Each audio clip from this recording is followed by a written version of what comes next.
Hey guys, Donna here. I'm back with another video for the Sandman. Where we left off last time, he had just gotten his helm from hell, and I wanted to finish up where I left off. So here's part 2 of the Sandman walkthrough and talk through. I hope you enjoy, and let's get into the video. So from where we left off, Sandman, Morpheus, had just got his helmet from hell. And with that being said, he's moving on to the third artifact, and that would be his ruby. His ruby was stolen by a mistress from Roderick Burgess after they had sort of a falling out. She used it to purchase her way across into America with the helm. That's how the helm ended up in hell in the first place. Now, she also had a son of her own. Now, I can't remember the name, and I know for a fact I'll probably put it in the video like I did last time. But she had a son of her own,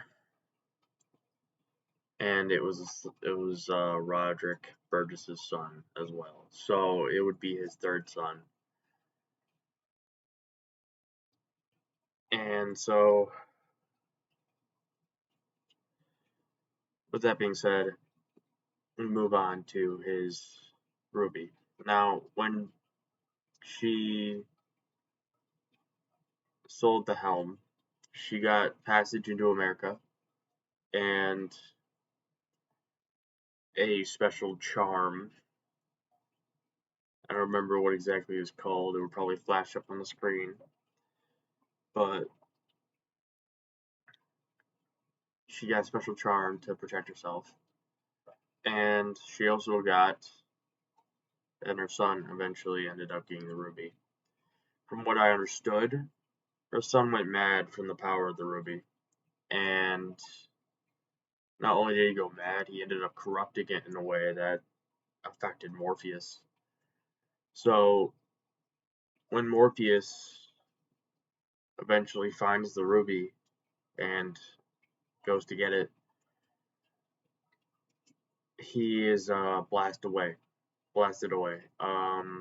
This is after the mistress had died, and a bunch of other people, and Johnny, as he is called,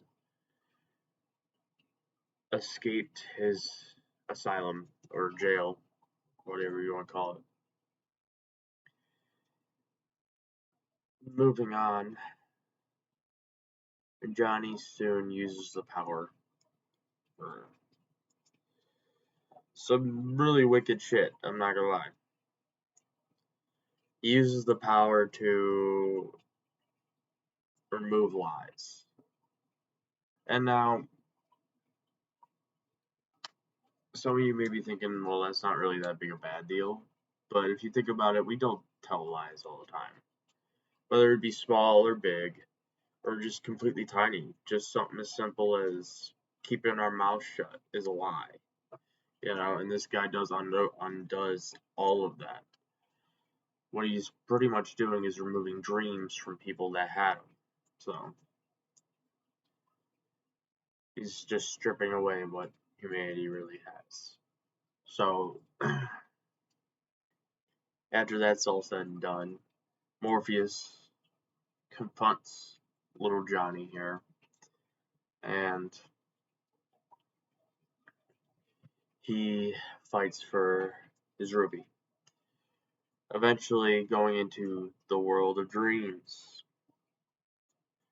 And Johnny absorbs the power of Morpheus, almost becoming immortal in his own right, but then does something enormously stupid. He broke the ruby, unleashing its power entirely and releasing all of Morpheus' power straight to him. So it was completely worthless all, and no point whatsoever did it ever make any sense. It was all going back to him anyway. So that's how he ended up getting the power of the ruby back. Now we move on to the start of season 2, where he meets his sister Death on the playing fields of soccer. And I do have to admit, the foreshadowing was pretty good on this episode. So the whole thing is like Death takes Morpheus on a tour, pretty much just like a walkthrough, and explains that his purpose was his function, and that the dream world was his very purpose in life. And I do have to admit, one of my favorite parts about the show is when he meets Robert Gatling, and the immortality of it. Because I feel like that would just be like just about any human being's reaction to that. Like if they were straight up immortal. Of course they can get hurt and get damaged and wounded and trapped, but they're immortal, they could never die. And I feel like if I ever ended up getting trapped or locked away, I might just annoy the guard enough to kill me and throw me out with the garbage. And then I could just wake up an hour later and be like, I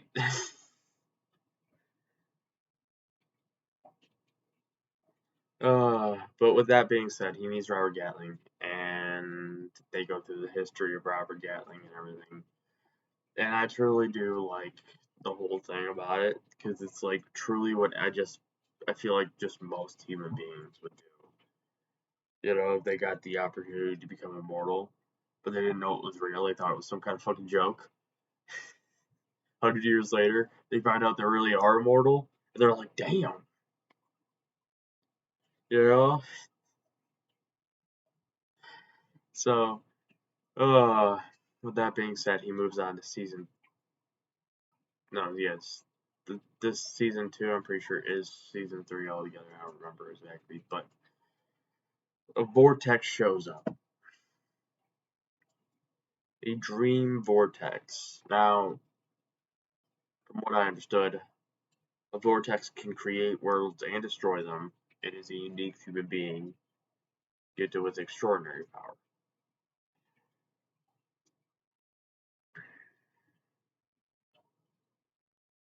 Something Walker, I think. I can't remember exactly. Sam Walker, or I'll put it up in the video and you'll see. But she's looking for her younger brother, which were separated when she was a kid. Her mother had passed away, and her brother was in a foster home situation that was less than ideal. And by less than ideal, I mean just god awful.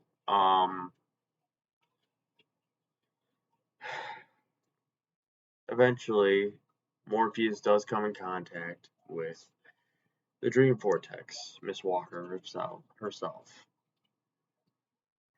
And then they find her little brother.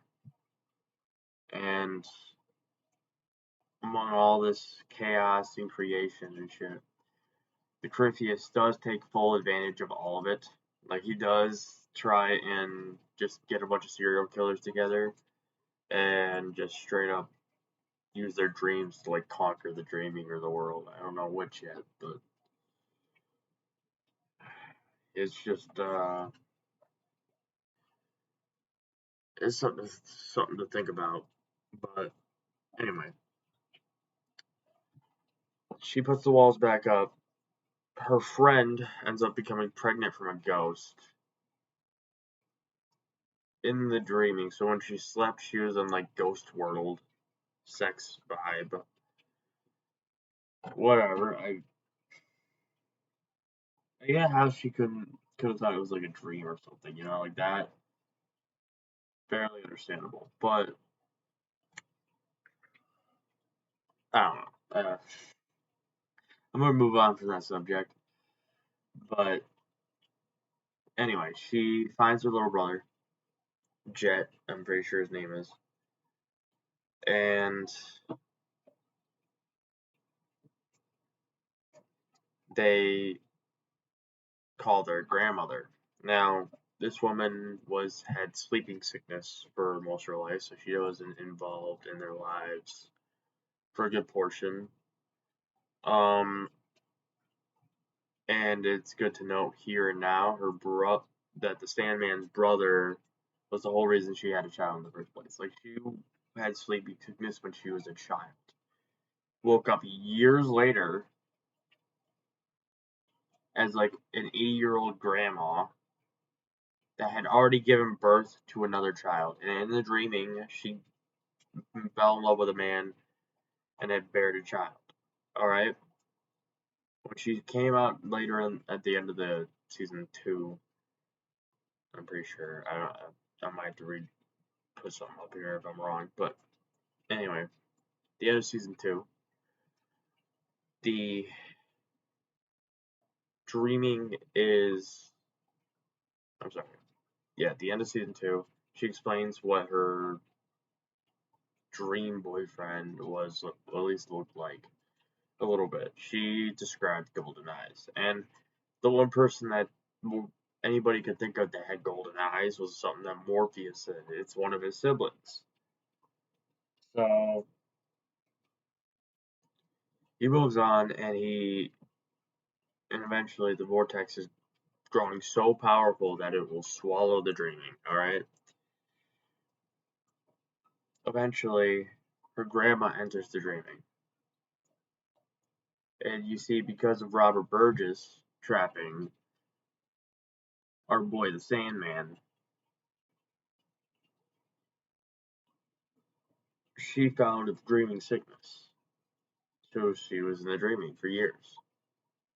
Anyway, but she, because of that, she wasn't able to become the destined thing that she was supposed to become years ago, which would be the dream vortex. Her grandmother was supposed to be the dream vortex before she was. That way, she wouldn't be the dream vortex she is today. So, in the end of season 2, she gives her grandmother the power of the vortex. And Morpheus has to kill her, unfortunately, but that's the law of rule. Now, I might want to state that Jet was also with a nightmare, a shapeshifter. I'll put her name up somewhere. And I do have to say, at the end of season 2, when he's back in the dreaming and he's working on the nightmare that he had like put into the shadow realm or whatever, I like how it just kind of ended up in a really good position, and I liked how she became a dream. So, in the end, I do say it was a good show. A lot of things played out really well, and I really did enjoy it. Obviously, there's a few problems that are wrong, like, but other than that, uh, brilliant show. And I hope you guys enjoy this video. Hope you like and subscribe. And without further ado, Dirty Donut, signing out.